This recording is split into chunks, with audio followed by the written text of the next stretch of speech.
Coca Cola आज पूरी दुनिया में सबसे ज़्यादा पसंद की जाने वाली बेवरेजेस में से एक है। ये नॉर्थ कोरिया और क्यूबा में ऑफिशियली बैन है। लेकिन क्या आप जानते हैं कि कोका कोला गलती से ईजाद हुआ था? जी हाँ, ये 1886 में एक नाकाम फार्मासिस्ट जॉन पॉबर्टन ने ईजाद किया था। ये जो दवाई बनाया करता था वो नाकाम हो जाती थी और उनमें से एक कोका कोला भी शामिल है। जॉन अपनी ज़िंदगी से इस कदर मायूस हुआ कि उसने कोका कोला का सीक्रेट फार्मूला एक और फार्मासिस्ट एसा कैंडलर को बेच दिया, जहां से एसा कैंडलर कोका कोला के फाउंडर बन गए और इसका फार्मूला आज भी दुनिया के खुफिया तरीन मकाम में मौजूद है। सिर्फ यही नहीं बल्कि कोका कोला कंपनी की पहले साल में सिर्फ 25 बोतलें खरीदी जा चुकी थी, लेकिन आज ये अरबों की तादाद में फ़रोख्त की जा रही हैं। लिहाजा आप जब कभी भी किसी काम में नाकाम हो जाएं तो ये वाक़या लाजमी याद रखना।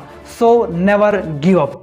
ऐसे ही मोटिवेशनल और इन्फॉर्मेटिव वीडियोस देखने के लिए हमारे चैनल को सब्सक्राइब कीजिए। Thank you so much.